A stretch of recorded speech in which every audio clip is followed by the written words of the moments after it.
even a tiny bit of bleeding is significant when it comes to, say, blood-brain barrier health, memory, cancer potential, autoimmunity, just generally, metabolic health. Bleeding gums are like the canary in the coal mine. If there's any bleeding, Ivan, then there is infection. And probably not a little bit of infection. People all the time tell me, my dentist said my gums bleed a little bit, but no big deal. And I say, oh, yes, yes, yes, big deal. It's absolutely slowing you down in every way. It affects blood sugar. It affects sleep. It affects, gut health and every single. So bleeding gums are something to not be ignored, and don't let anybody tell you they can be ignored. You're listening to the Lifestyle Medicine Podcast with Dr. Ivan Rusilko, brought to you by Access Lab, where we explore new perspectives at the forefront of personalized healthcare. Hey guys, how's it going? It's Dr. Ivan Rusilko with the Lifestyle Medicine Podcast, brought to you by Access Medical Labs. If your doctor's not checking your labs, he's not a doctor. And have I got a treat for you today? It's something that I am very interested in actually learning. I have Dr. Debbie Ozment here, who is a oral health specialist. If you haven't got a chance, please check out her TED Talk. It's one of my favorites. One is called the Forgotten Orifice, and it sounds scandalous, but it is super fun. I'll tell you what. It's been great. She graduated from the Oklahoma Dentistry School. She's been working with the A4M and the fellowships and everything like that for I don't know how many years. I'm actually let her get into that one. And again, so she's done so much in the field. So I'm super excited to welcome her onto the show here. Dr. Debbie, thank you so much for stopping by. Thank you, Dr. Ivan. It's a pleasure to be here. Oh, heck yes. Heck yes. So now I want to get into your TED Talk first and foremost. I spent the 14 minutes nerding out on it, and it was just absolutely really, really unique for me because in the medical field, you don't really learn too much about the oral cavities, you know what I mean, or anything like that when it comes to what the first part of what goes into your digestive system. So it was super unique to actually hear about things such as bleeding gums and all this kind of different thing. So if you had to summarize such an amazing TED Talk in about 1 minute, how would you do that? I would say health starts in the gut, but the gut starts in the mouth. That's And very good. to look at the oral microbiome and know specifically what's happening there to know how to help people get well. I've learned and been convinced in 40 years that unless we address the forgotten orifice, it does sound scandalous, which is why I named it that. Which is why I love it too. I mean, I was like, what are we getting into here? All right. No, get well. Yeah, it's so funny, Ivan. Whenever I did my master's through the Morsani College of Medicine, and I was the only dentist, and they were like, "Why should we take a Oh, I dentist? love that. What do you need this information for?" And I was like, "Well, give me a chance." Well, then I wrote my thesis and called it The Forgotten Orifice, and all my case histories contained um, salivary diagnostics, the DNA from the mouth and how that impacted full body health. And so then I get this phone call asking me to do a TED Talk, and literally I thought it was a joke because I am always playing a joke on somebody. And so I thought, well, I told my husband, somebody's playing a joke on me. They want me to do a TED Talk on the Oh, forgotten I love orifice. it. And so he's like, well, maybe you should call them back. That might be serious. So anyway, that's sort of how it happened. Oh, that's super, super cool. Now, I was curious. One of the biggest things about that was the aspect of when you mentioned bleeding gums, as if it's a prelude to something else. Could you expand on that for me? Because it's funny sitting in South Beach with people who do parties. They're doing things that they shouldn't do, and I hear a lot of people complain about, oh, what my gums are bleeding more. So could you kind of expand on that for me? Yes, sir. The thing that has shocked me and continues to shock me is that even a tiny bit of bleeding is significant when it comes to, say, blood-brain barrier health, memory, cancer potential, autoimmunity, just generally, metabolic health. People all the time tell me, my dentist said my gums bleed a little bit, but no big deal. And I say, oh, yes, yes, yes, big deal. So, so bleeding gums are something to not be ignored, and don't let anybody tell you they can be ignored, because it's pretty easy to get healthy. I mean, the thing is when you see pictures, and I'm sure in all of your teaching at A4M, someone will talk about bleeding gums, and you'll see some picture of what here in Oklahoma we would call Billy Bob teeth. These teeth that just look There you go. terrible. someone looks in the and they say, "Well, I'm not that bad, so I must be okay." But it's really not that way. It can be, somebody who just looks awesome. They're very well put together, but they just have this chronic low level infection causing a chronic inflammatory response throughout their whole body that really sequesters their immune system. And now through DNA testing of both the oral microbiome and the gut microbiome, we can look at the pathogens that are causing that. I so appreciate what you're doing on your podcast and in your teaching in telling people to get to test.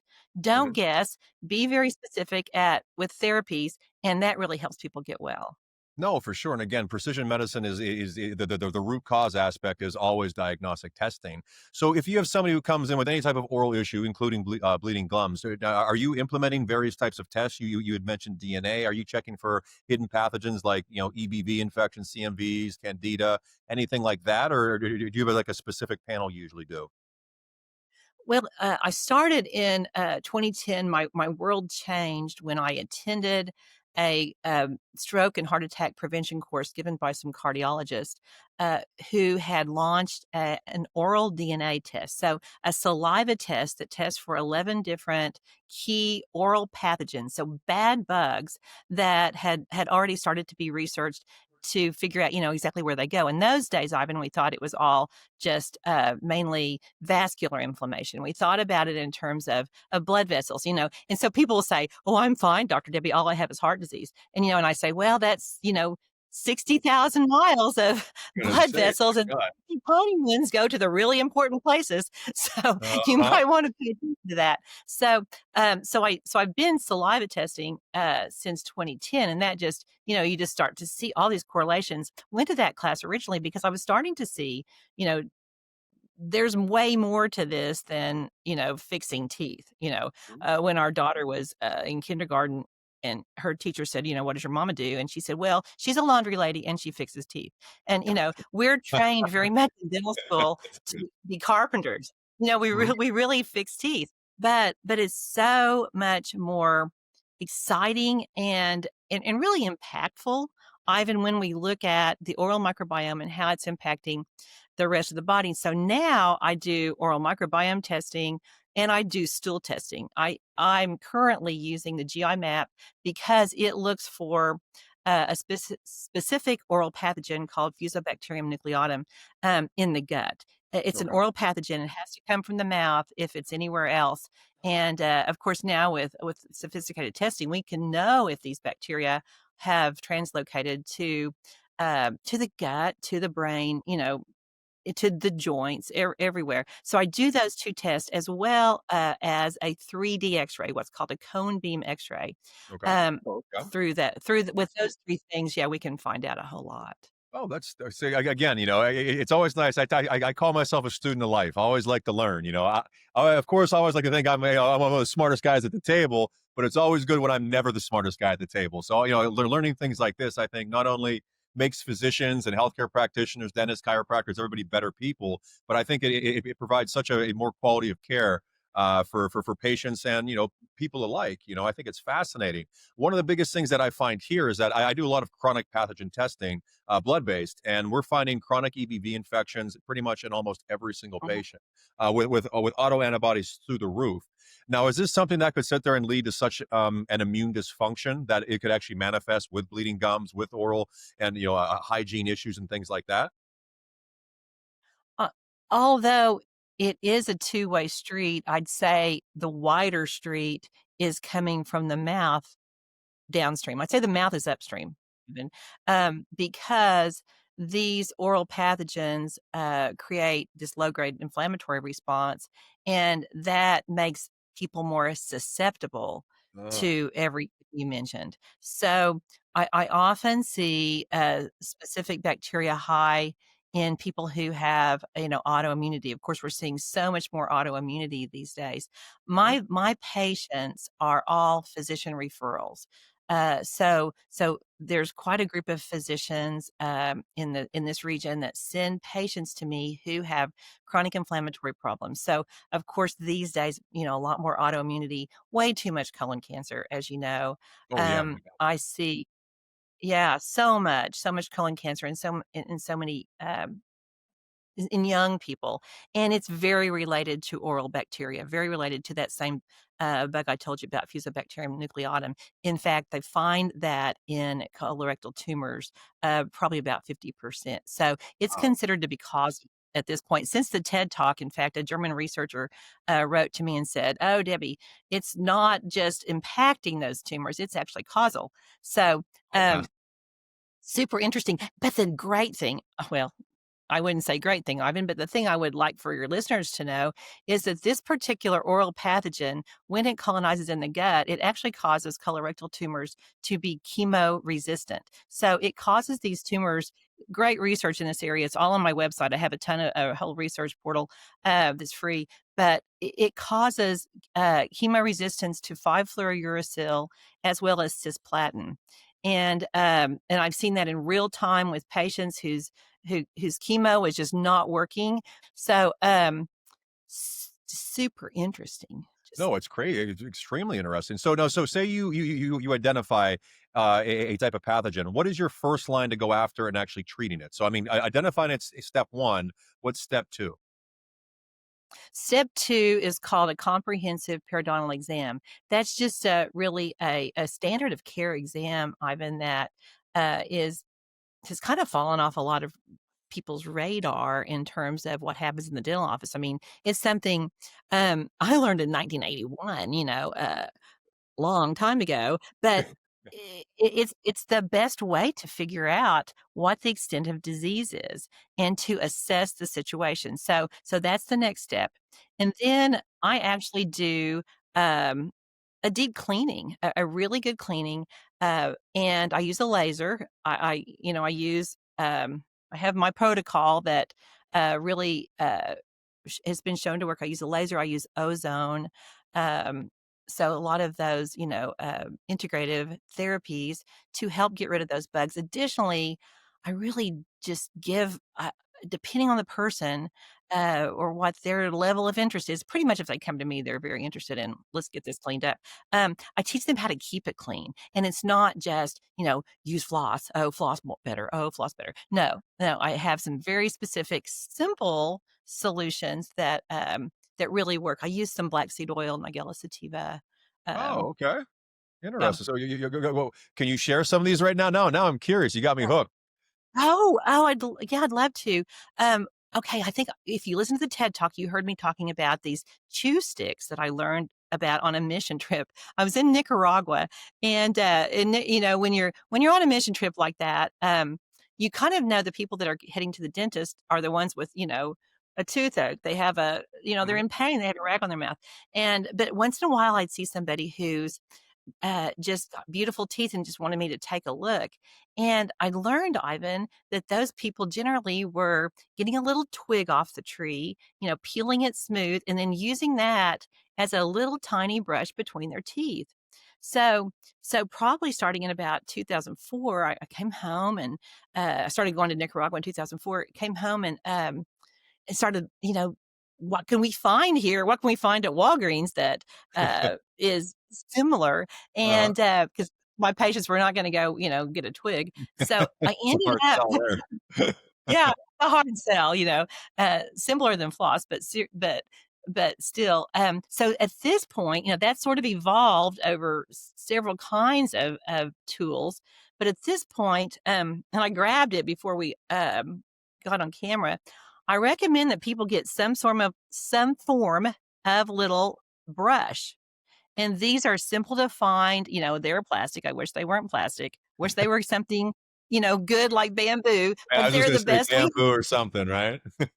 yeah, no, we just do our best with what we can at the point. Uh-huh. But these little brushes, the beauty of these little doohickeys is that they remove they help keep the biofilm disrupted between the teeth. So I actually tell people to get in there and like scrub, scrub, Uh-huh. scrub, scrub. until it squeaks. You'll probably hear it squeak here in a minute. Uh, Uh-huh.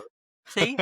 You hear it squeaking. And that's when the biofilm's disrupted because that biofilm lives way in between the teeth, kind of where a regular cleaning may not get into. So you want to get in there, and if you haven't gotten a really good cleaning and you're not healthy, you're going to get some bleeding at first.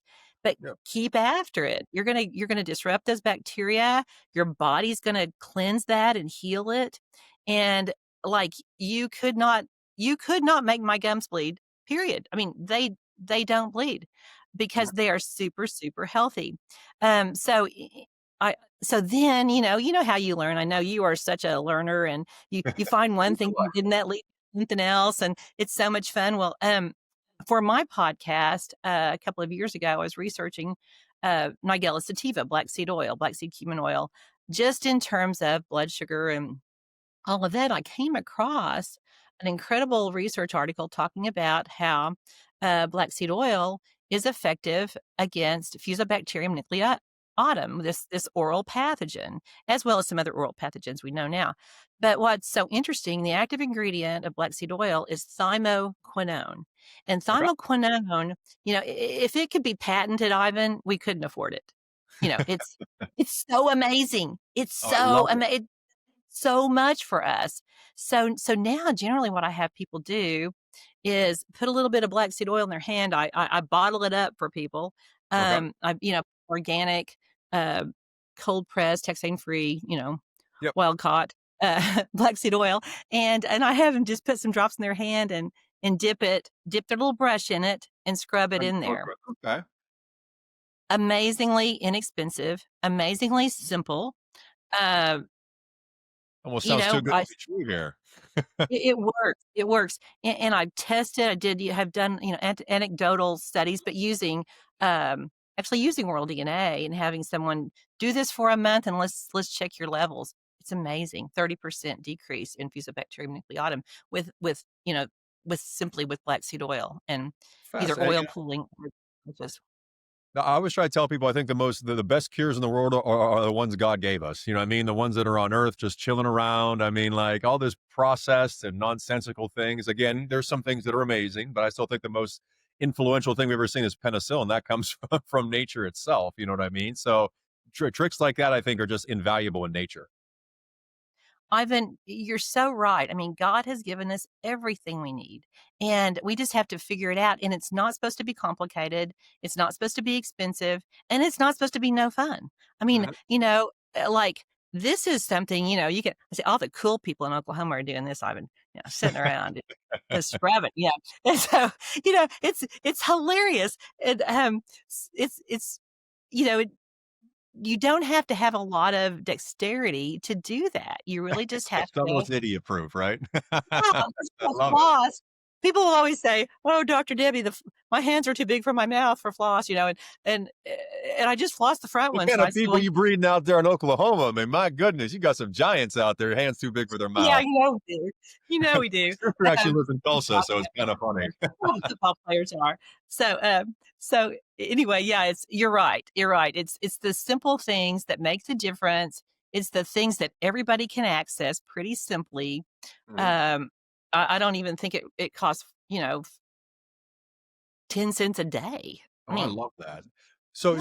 it's kind of unique. So over your 40 years of just, learning and procuring all sorts of unique information, what would you say your biggest excitement is for the next 5 years in medicine? I know you speak for the A4M. You're on the cutting edge of everything when it comes to functional wellness medicine. What are you most excited about coming up here? Gosh, that's a fantastic question. I am so excited about seeing the body connected, just like you mentioned. Mhm. We have all these separate professions, but we are body, soul, and spirit. And when we start connecting the whole body, including emotions, you know, eh, including all of it, Ivan, then people start feeling better. And when people know that there's so much they can do, you're helping people know about things they can do. I'm helping people know about things they can do for themselves, that they are their own best doctor, then people are going to start feeling better. So if that's a succinct enough answer, that in the next 5 years, I think people are waking up to the fact that they have power. Yes, They have exactly. power. And That's one these of the bodies, things you don't get. You're right. God designed these bodies to heal. And literally, I since I see so many sick people, I have them stand in front of the mirror, still come in and say, "Oh, Dr. Debbie, I'm a cancer patient. Dr. Debbie, I'm having memory loss. Dr. Debbie," and I say, "Okay, first of all, let's go stand in front of the mirror. Here's what," and I write it down or video what to say. My body is designed to heal. I'm a child of the living God, and I Mhm. just need to figure out what my responsibility is in that. But Yep. I know my body is designed to heal. So once people, really believe that, Ivan, Mhm. and not just give all the power over to their doctor, uh, that's exciting. That's exciting in what's coming up for us No, because just you could more right. yeah, just with podcasts, I mean, just think about all the people you reach and that I reach. It's just thrilling, because that's just free information for people. Very true, very true. And I think the birth of AI in the whole medical space is scary, but it's also extremely exciting because I think it's going to bridge that gap. An informed patient is a poor doctor's worst nightmare, whereas an informed patient is a good doctor's best friend. And I always try to tell people that, it's a situation to whereas, when you come in and you're a patient who actually understands what they're supposed to do, you make my job, you make your job much easier. Whereas a patient who comes in and, just, to a physician who doesn't know what the hell's going on, it's just like, that's their worst day incarnate right there. That that is an incredible statement that you just made because I think people should fire their doctor if their Yeah. doctor tries to shame them or, for making a suggestion, asking questions, fire your dentist. If you wanna ask some, questions about, say, fluoride or, root canals or X-rays or whatever you wanna ask questions about, it's your body, Mhm. and you should just never get shamed. You should be honored and, given, researched information about that. No, for sure, and the amount of information out there right now is unfathomable, which is amazing, and the access and the ease of patients being able to not only understand what they're supposed to do with their body, but also identify what their bodies actually need. And again, that's why I sit there and say, like, the diagnostic part of this world is first and foremost more important than anything else. Then you have peptides and this, that, and the other, which are awesome. I mean, they are just spectacular things out there, but not, not guiding those treatments correctly almost you do more harm to your patient, whether it could be financially, emotionally, because they get excited and all of a sudden this peptide or hormone's not working because they never needed it in the first place. Or like you said, I think doctors need to be fired. Yeah, it's not one size fits all, and that's what's so great about all the testing.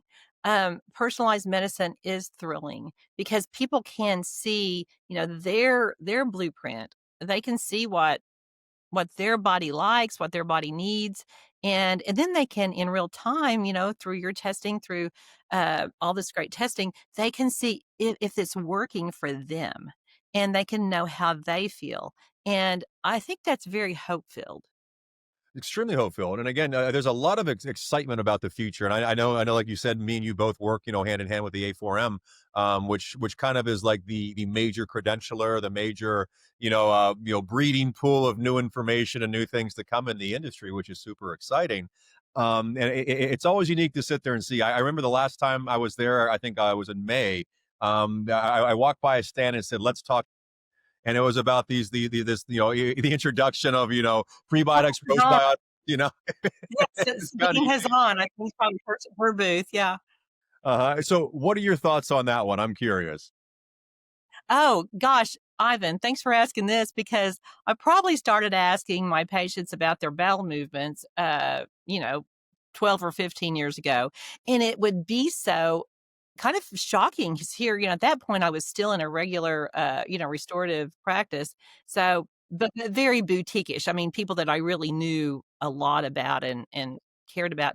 And so I would say, well, tell me, Joe, tell me, how are your bowel movements? And they would always be like, and then they would say, oh, Dr. Debbie, they're non-existent. I only have one every, 4 days," or it's like, then it's like, "Okay, no, I can help you." Yep. And just and, usually, Ivan, it would be, some very simple lifestyle measures, but, additionally, once we get the oral microbiome healthy, then the gut always responds. I mean, who knew that a deep cleaning could help somebody with constipation, but it really can. Or diarrhea.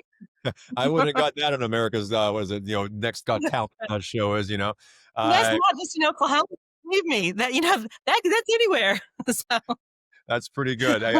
I really hope to see that question on Jeopardy soon. So that's pretty good, actually. So I'm curious. So again, you have a plethora of knowledge with 40 years. I asked you about the future. What have you seen over your 40 years that you would say was probably the most impactful, I guess, transition, or how do you say movement that has started in this industry? Uh, well, of course, oral DNA testing, and Okay. I wish every single dentist would be doing some at least oral microbiome testing. And also 3D cone beam technology. So 3D X-rays, Ivan. Okay. We can look at airway. Mhm. So, all about airway. That impacts sleep, that impacts, cognition. Um, but we can look at any hidden infection around, say, root canal teeth or areas of previous wisdom teeth extractions where there might be pockets of infection. Yep. I mean, it crazy. I found a baby in a guy's head, that showed up, and you can tell Oklahoma, right. man. Tell you what, holy cow. Yeah, yeah, and then he was like, "Oh, I was bird hunting when I was," so yeah, crazy. But all kinds of things, root tips, we just find a whole lot that does not show up really on a two-dimensional picture. So three-dimensional 3D technology is huge. If I were telling well, I have an online course that's free. It's called Upstream Gut Health, but one of the things I talk about in it, some questions to ask your dentist, and make sure your dentist has a 3D cone beam X-ray and knows how to read it because, oh my goodness, some simple things can really make people feel better, and I'm not talking about their mouth. I mean, I'm talking about full body health. I'm talking about recovery of some lost memory. Oh, Ivan, you will love this. I've gotten about 7 women pregnant. Doesn't that surprise you? And that's from getting no, Secret yeah, I workers love to get a woman pregnant. I need to come to Oklahoma. I'm slow dancing here in isn't that Scotland. Holy cow. wild? Isn't that crazy? But no, it's because of the impact of the oral microbiome. These bacteria can lodge in the fallopian tubes. They can cause, adverse pregnancy outcomes including miscarriage, low birth weight. And so, like the most recent case, a woman came in and she'd had 5 miscarriages and got her mouth cleaned up. I mean, literally got her mouth us all. She didn't even need antibiotics. I mean, I use antibiotics sometimes, depending on what they've got going, but she didn't need it. And but we got rid of that pesky Fusobacterium, and she sent me a picture of her baby at 5 months, in utero, and now, the baby's walking. It is walking, Ah, and it's just Glory, I it's love thrilling. It's just so thrilling, mhm, because it's so exciting, simple. which is awesome. Um, It's I, fun. Nobody's named one after me yet, but, I'm happy for it's that. fun. Give it. You never know. You never know. I always like to ask everybody 2 questions on this one. So the first one would be for any aspiring dentist who's graduating school right now, or they're transitioning from the typical box based practices. What's the best piece of advice you could give them to sit there and say, listen, this is how you bring integrative health into your actual practice? I would say, be aware that there's, a lot of ways to do things that once you get out of school, you just gotta continue learning and to maybe look at the, me integrative medicine area of dentistry. There's a whole lot of groups, sprouting up. There's the whole biological area of dentistry, which is fascinating. I office with a biological dentist. Um, there's yeah, they do things very differently. There's a group called the American Association of Oral Systemic Health, and it's called AOSH, AAOSH. lots of good people learning. It's all people like you and I that are saying, "Oh my goodness, I have so much to learn. Uh-huh. I realize I don't know very much. There's so much more exciting things to learn." And, so I would just say keep an open mind, get through school. I would, keep your head down and For get through one. school. Don't talk about it till you get your diploma, but because, the schools, they're run by people my age still, this 66 and up group that, you know, really are still doing things the same way in a lot of places. So, there are some schools, Ivan, that are starting to integrate, some saliva testing, but, y nobody drives the same car they drove 40 years ago, or, Oh, yeah. hopefully they're not clothes. There's just so much to learn, Exactly. and, and um, it's not and patients love it. If they will learn some new things, I tell people, "Do yourself a favor, learn something new." If they'll learn some new things, the patients will flood in. Oh, I love that. I love and well, it's kind of go hands down with the second question. Second question is anybody who's currently seeing a dentist, which is pretty much everybody who be watching this.